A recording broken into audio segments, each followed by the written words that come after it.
발바닥 통증 때문에 걷는 게 점점 줄고 있다면 이건 단순한 불편함이 아닙니다. 가장 흔한 원인 족저근막염. 정형외과는 사람들이 다시 걷고 움직일 수 있도록 돕는 역할을 합니다. 오늘은 정형외과 전문의의 관점에서 족저근막염을 어떻게 관리해야 다시 편안한 움직임을 되찾을 수 있는지 말씀드리겠습니다. 다시 걷고 다시 움직이는 일상을 지키기 위해서는 무엇보다 발 건강이 중요합니다. 발 건강이 왜 이렇게 중요해졌을까요?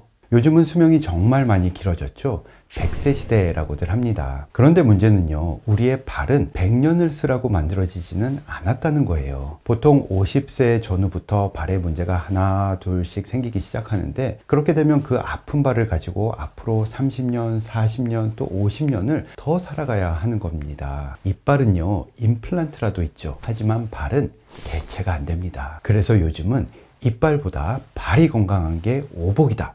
저는 그렇게 말씀드리고 싶습니다.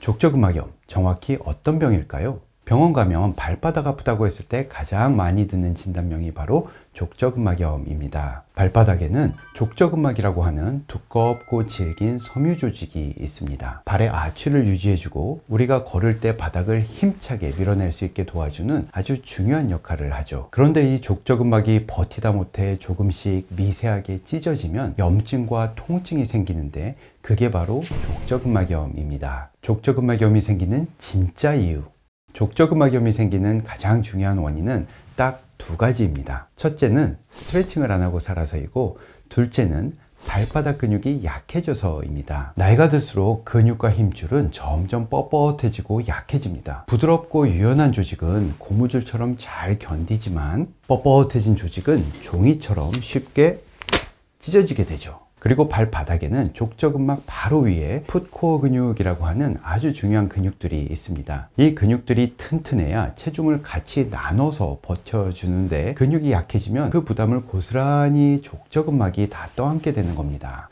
왜 아침 첫걸음이 그렇게 아플까요? 족저근막염의 전형적인 증상이 아침에 일어나서 첫 발을 디딜 때 발바닥이 아픈 겁니다. 이 얘기를 들으면서 아, 나네 나야 하시는 분들 꽤 계실 거예요. 아침 첫 발이 아픈 이유는 간단합니다. 자는 동안 발은 힘이 빠지면서 살짝 처지고 오그라든 상태로 있습니다. 그 상태에서 일어나서 아무 준비 없이 체중을 그냥 팍 싣게 되면 오그라들어 있던 족저근막이 갑자기 확 늘어나면서 또 미세하게 찢어지게 되는 거죠. 그래서 아침 첫걸음이 가장 아픈 겁니다. 그래서 스트레칭이 중요한 겁니다. 많은 분들이 스트레칭 하라는 얘기는 들었는데 왜 해야 하는지는 잘 모르세요. 스트레칭은 하루를 시작하기 위한 준비 운동입니다. 뻣뻣한 족저근막을 미리 부드럽게 만들어 놓으면 체중을 싣고 걸어도 덜 찢어지게 되는 거죠. 족저근막염 스트레칭. 자, 한쪽 발을 반대쪽 무릎 위에 이렇게 올려 놓으세요. 그리고 같은 쪽 손으로는 발가락 관절을 꺾으면서 당겨주세요. 그리고 반대쪽 손으로는 뒤꿈치를 밀어냅니다. 밀고 당기고 이 자세를 15초 동안 유지합니다. 그러면 종아리와 발바닥 그리고 발가락 관절이 모두 한꺼번에 시원하게 늘어나면서 스트레칭 되는 게 느껴지실 겁니다. 이 모든 구조가 부드럽게 늘어나야 우리가 걸을 때 구르기 동작이 부드럽게 이루어지면서 족저근막에 가는 스트레스가 줄어들게 됩니다. 자, 그 상태에서 발바닥에 있는 두껍고 빳빳한 힘줄 같은 조직 족저근막을 한번 만져보세요. 상당히 팽팽해져 있죠. 이 족저근막을 손가락 옆면을 이용해서 약간의 압을 가하면서 뒤에서 앞으로 쭉쭉 밀어주세요. 쭉쭉 문질러 주는 겁니다. 처음에 할 때는 통증이 좀 느껴질 수 있는데요. 너무 아프지 않은 범위 내에서, 그러니까 참을 만한 통증 범위 내에서 꾸준히 하시다 보면 족저근막이 점차적으로 부드러워지면서 그 통증이 점점 사라지게 됩니다. 중요한 건요, 세게 하는 게 아닙니다. 너무 아프지 않은 범위 내에서 꾸준히 하는 겁니다. 하루에 몇 번 몇 세트 하냐고요? 횟수는 정해져 있는 게 아닙니다. 생각날 때마다 해주시면 됩니다. TV 볼 때나 이렇게 앉아서 쉴 때, 또 틈 날 때마다 자주 해주시는 게 좋습니다. 종아리 스트레칭은 왜 꼭 해야 할까요?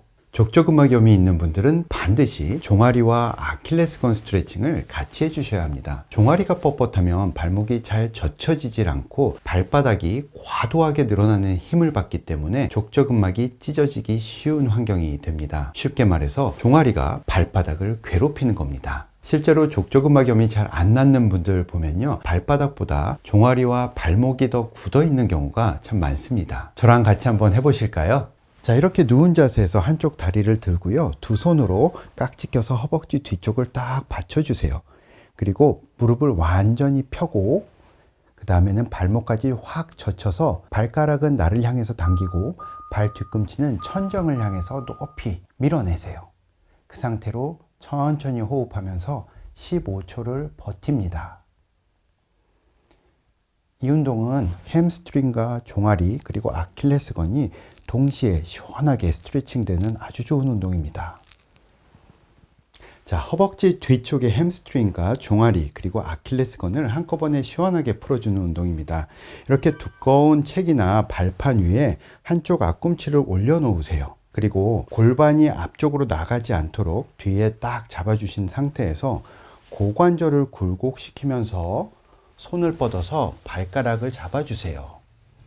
그리고 발가락을 꺾은 상태에서 무릎을 쫙 펴고 15초를 유지하겠습니다. 천천히 호흡하시면서 하나, 둘, 셋, 넷, 다섯, 여섯, 일곱, 여덟, 아홉, 열, 열하나, 열둘, 열셋, 열넷, 열다섯. 종아리 뒤쪽과 허벅지 뒤쪽이 시원하게 늘어나는 게 느껴지실 겁니다. 풋코어 근육 강화. 자, 여기서부터가 재발을 막는 핵심입니다. 족저근막이 편해지려면 발바닥의 풋코어 근육을 튼튼하게 강화시켜야 합니다. 에이, 나는 뭐 걷기 운동 많이 하니까 내 발 근육은 괜찮겠지? 이렇게 생각하시는 분들 참 많으신데요. 걷기만으로는 풋코어 근육이 충분히 강화되지 않습니다. 풋코어 근육 강화 운동을 별도로 해주셔야 하는데요. 먼저 발가락 쥐었다 펴기입니다. 주먹을 쥐었다 펴듯이 발가락을 꽉 웅크렸다가 쫙 펴주세요. 꽉 웅크려서 발바닥에 있는 근육들이 쥐어 짜지는 느낌을 한번 느껴보시고요. 그 다음에 모든 발가락 사이사이가 모두 벌어지도록 활짝 펴주세요. 10번 해보겠습니다. 하나, 둘, 셋, 넷, 다섯, 여섯, 일곱, 여덟, 아홉, 열. 자, 이번에는 발가락 번갈아 올리기 운동입니다. 엄지발가락만 쫙 들어주세요. 그 다음에 엄지발가락을 내리고 나머지를 들어주세요. 엄지 올리고 나머지 올리고 엄지 올리고 나머지 올리고 셋, 넷, 다섯, 여섯, 일곱, 여덟, 아홉, 열. 잘 안 되시는 분들은 발 근육 기능이 그만큼 약해져 있는 겁니다. 잘 안 되더라도 꾸준히 노력하시면 어느 날 될 겁니다. 발바닥에 있는 풋코어 근육이 튼튼해지면 족저근막은 그만큼 편안해진다는 것을 꼭 기억하셨으면 좋겠습니다. 왜 병원 치료를 받아도 잘 안 낫는 걸까요? 족저근막염은 원칙적으로는 저절로 낫는 병입니다. 가만히 두면 지금 있는 염증은 자연 치유로 좋아집니다. 그런데 스트레칭도 안 하고 근육이 약해진 상태로 다시 걷기 시작하면 근본 원인이 그대로 있으니까 또 찢어지고 새로운 염증이 또 생기는 겁니다. 그래서 낫는 것 같다가 또 아프고 또 좋아졌다가 다시 아픈 겁니다. 그러니까 겉으로 봐서는 잘 안 낫는 것처럼 느껴지는 거죠. 족저근막염 치료의 핵심은 부드럽게 만들고 튼튼하게 만드는 겁니다. 오늘 알려드린 스트레칭과 풋코어 운동 아침 저녁으로 10분씩만 꾸준히 해보세요. 이 영상은 꼭 저장해 두시고요. 최소 4주만 그대로 따라해 보시기 바랍니다. 발이 편해지면 인생이 달라집니다. 이 영상의 내용이 발바닥 통증으로 불편함을 겪는 분들께 도움이 될 수 있다면 이 정보가 더 많은 분들께 전달될 수 있도록 좋아요로 함께 해주시고요. 정형외과TV 구독으로 앞으로의 건강 정보를 받아보시기 바랍니다. 사람의 삶과 움직임을 이어가는 필수 의학 정형외과 전문의 김범수였습니다. 감사합니다.